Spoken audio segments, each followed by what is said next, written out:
अक्षय तृतीयेच्या दिवशी ही 7 कवड्यांची सेवा केली नाही तर मोठी संधी हातातून जाईल. अक्षय तृतीयेच्या दिवशी जर तुम्ही ही एक छोटीशी सेवा केली तर तुमच्या आयुष्यात कधीही धनाची कमी भासणार नाही आणि ही सेवा आहे फक्त 7 कवड्यांची. नमस्कार मित्रांनो, अक्षय तृतीया हा दिवस अत्यंत पवित्र आणि शुभ मानला जातो. या दिवशी केलेले कोणतेही दान, जप किंवा सेवा ही अक्षय म्हणजेच कधीही न संपणारी पुण्यफळ देणारी असते. असं मानलं जातं की या दिवशी माता लक्ष्मी आणि भगवान विष्णू यांची कृपा सहज प्राप्त होते. त्यामुळे या दिवशी केलेली छोटीशी सेवा देखील मोठं फळ देऊन जाते. वैशाख महिन्यातील तृतीयेला आपण अक्षय तृतीया म्हणून साजरी करत असतो. अक्षय तृतीया हा अत्यंत शुभ दिन मानला गेला आहे. 3.5 मुहूर्तापैकी एक मुहूर्त आहे. या दिवशी माता लक्ष्मी, भगवान विष्णूंची सेवेबरोबर पितरांची सेवाही करणं तेवढंच महत्त्वाचं मानलं गेलंय. या दिवशी दान, धर्म, तप, विधी, एखादी वस्तू खरेदी करणं किंबहुना दान करणं हे केल्याने ते अक्षय काळ तुमच्यासोबत असतं. ह्या दिवशी तुम्ही जे कार्य करणार आहात ते अक्षय काळ म्हणजे ज्याला कधी क्षय नाही आहे ते अखंड तुमच्यासोबत असणार आहे. आजच्या व्हिडिओमध्ये आपण 7 कवड्यांची सेवा अक्षय तृतीयेपासून कशी करायची त्याच्याबद्दल आपण माहिती बघणार आहोत. तर चला व्हिडिओला सुरुवात करूया. सगळ्यात आधी देवघरात कवड्या ठेवायच्या म्हणजे श्रीयंत्र ठेवायचं आणि खूप सेवा करायच्या, पण कष्ट करायचे नाही, प्रामाणिकपणे काम करायचं नाही. अशांना देव कधीच पावत नाही.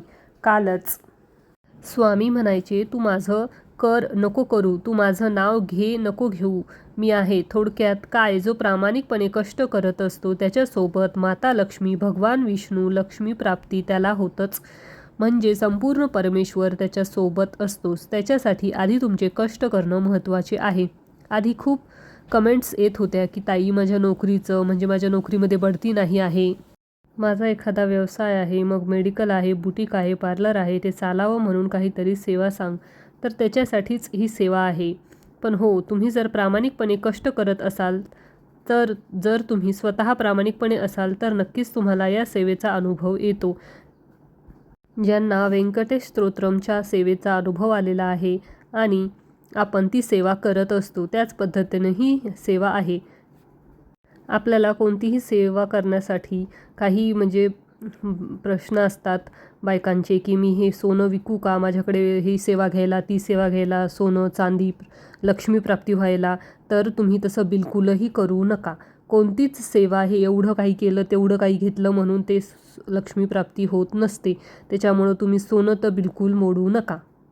कारण का, सोनं मोडल्याने आपला शुक्र कमकुवत होतो. शुक्र कमकुवत होणं, सोनं मोडणं म्हणजे आपणच आपल्या शुक्र कमकुवत करायचा. ती वस्तू खरेदी करायची आणि मग त्याच्यावरती सेवा करायची. तुम्हाला कुठला देव पावणार आहे, कुठली लक्ष्मी प्राप्त होणार आहे, जसं आहात तसं सेवा करायला शिका. महागाच्या वस्तू घ्यायची अजिबात गरज नाही.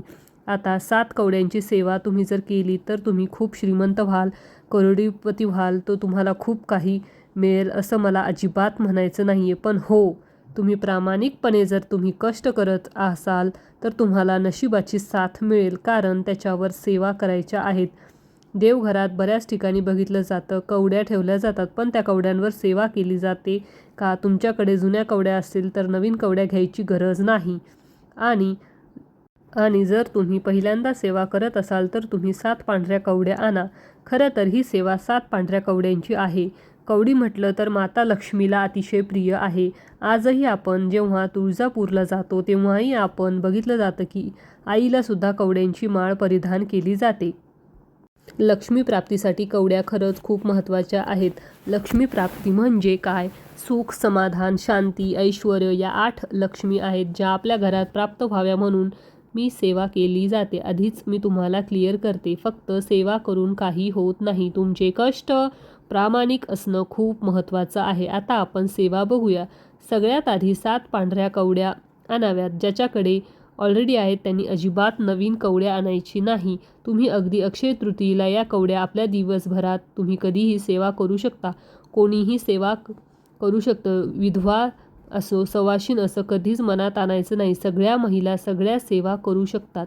ज्यांना मासिक धर्म आहे त्यांनी 1, 2, 3 दिवस आपल्या मिस्टरांकडनं ही सेवा करून घ्यावी. आता सेवा काय आहे तुम्हाला सांगते. पांढऱ्या कवड्या आणायच्या, त्या पिवळ्या करायच्या आता ताई डायरेक्ट पिवळ्या कवड्या आणू का अशा कमेंट्स करायच्या नाही, कारण पांढऱ्या कवड्यांवरच ही सेवा सांगितलेली आहे की पांढऱ्या कवड्या आणायच्या, त्या पिवळ्या करायच्या. म्हणजेच काय, थोडंसं हळद घ्यायची, त्याच्यावर थोडंसं पाणी टाकायचं आणि मग त्या कवड्या आपण असं पिवळ्या कवड्या मग त्याच्यावर ती सेवा करायची. आता सेवा करायची दिवसभरात कधी पण तुम्ही सेवा करू शकता. सगळ्यात आधी 16 वेळा श्री सुक्तम, ज्या ज्या घरात श्री सुक्तम, व्यंकटेश स्तोत्रम, विष्णू गायत्री, लक्ष्मी गायत्री, कुबेर, नारायण आणि महाराजांची माळ या सेवा केल्या जातात, त्यांच्या आर्थिक अडचणी खूप जास्त प्रमाणात कमी होतात. अनुभव बऱ्याच महिलांना आलेला आहे आणि प्रत्येकाच्या घरात नित्यसेवेमध्ये या सेवासुद्धा असतातच. तर आता सेवा काय करायचे, 16 वेळा श्री सुक्तम. ताई एकदा करू का? जर 16 वेळा सांगितलं आहे मैत्रिणींनो, तर 16 वेळा तुम्ही विचार करा. म्हणजे त्या कवड्यांवर 16 वेळा श्री सुक्तम तुम्ही फक्त हातात घ्यायच्या किंवा एखादी डिश घ्या, त्या डिशवर तुम्ही ठेवा आणि त्या कवड्यांच्या पालथ्या ठेवायच्या. तो असा भाग आहे ना हा असा, तर तो आला पाहिजे, तो असा खाली गेला तो वरती आला पाहिजे, समजलं असेल. आता मी कवडी नाही माझ्याकडे, तुम्ही समजून घ्या. तर कवडी आहे तर ती कवडी अशी उलटी करायची, म्हणजे असा तो भाग आहे तो वरती आला पाहिजे. या पद्धतीने 7 कवड्या एका डिशमध्ये तुम्हाला ठेवायच्या आहेत आणि त्याच्यावरती तुम्हाला सेवा करायची आहे. ठीक आहे, आता सेवा काय करायची तुम्हाला सांगते मी. तर सेवा 16 वेळा तुम्हाला श्री सुक्तम पठण करायचं आहे. शेवटच्या वेळी फलश्रुती घ्यावी.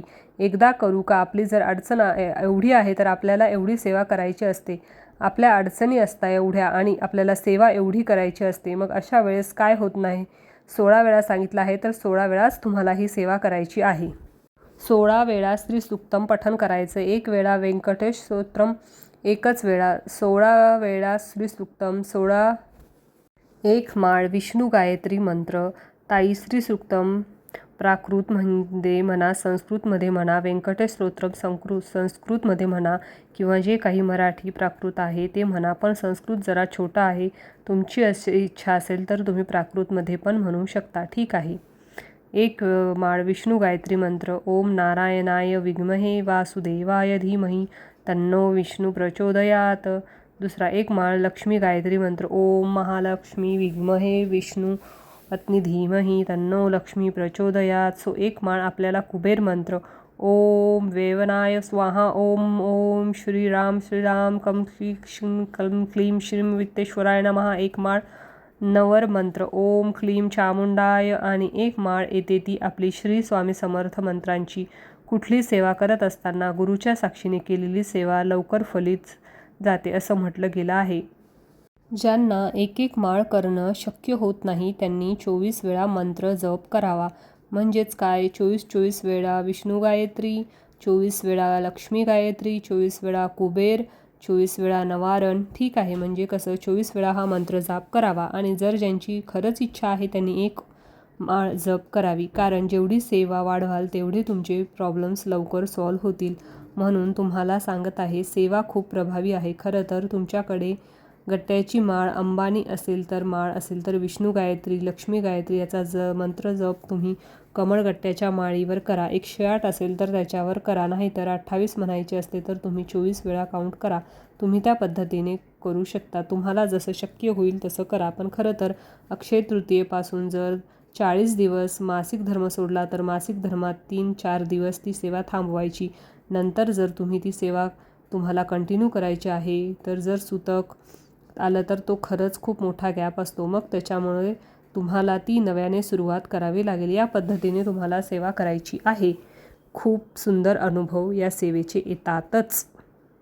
आधी कुलदेव, तुमचे आईवडील जे तुमचे कुलदेव आहेत त्यांची तुम्ही सेवा करा, त्यांचा मानपान करा, त्यांचं तुम्ही सगळं करा. त्याच्याबरोबर ते पित्र, आणि खरं तर पित्र पण आधी आहे. हे 2 झाल्यावर आपले गुरु येतात आणि गुरु हे सगळ्यांचाच, तिघांचं समीकरण एकत्र झालं तर आयुष्यात सगळं चांगलं होतं. म्हणून सांगते की आधी कुलदेव, कुलदेवी, पितृदेव, आपले गुरुदेव, माता लक्ष्मी, भगवान विष्णू, पण त्यांच्या पण आधी कुलदेव, कुलदेवी, आपले पित्र, त्यांची सेवा जर व्यवस्थित होत असेल तर आपल्याला काही गरज पडत नाही.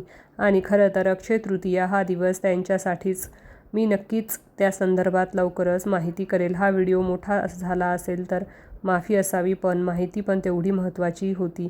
झालेली सेवा महाराजांच्या चरणी मी रुजू करते आणि आजचा इथे व्हिडिओ इथेच थांबवते. व्हिडिओ आवडला असेल तर नक्की लाईक, शेअर, सबस्क्राईब करा. भेटूया परत अशाच एका नवीन व्हिडिओसोबत. तोपर्यंत श्री स्वामी समर्थ. जय जय स्वामी समर्थ. आणि तुम्हाला आजचा व्हिडिओ कसा वाटला ते नक्की कमेंट करून सांगा. आणि या अक्षय तृतीयेला नक्कीच सेवा करा. कारण का काही नाही झालं तरी स्वामींचं नामस्मरण करा. कारण का आपण जेव्हा नामस्मरण करतो तेव्हा आपल्या आयुष्यात सगळं काही चांगलं चांगलं होत राहतं. सुख दुःख हे येतच राहतात आपल्या आयुष्यात, पण त्याला लढण्यासाठी स्वामी महाराज आपल्याला शक्ती देतात. श्री स्वामी समर्थ. जय जय स्वामी समर्थ.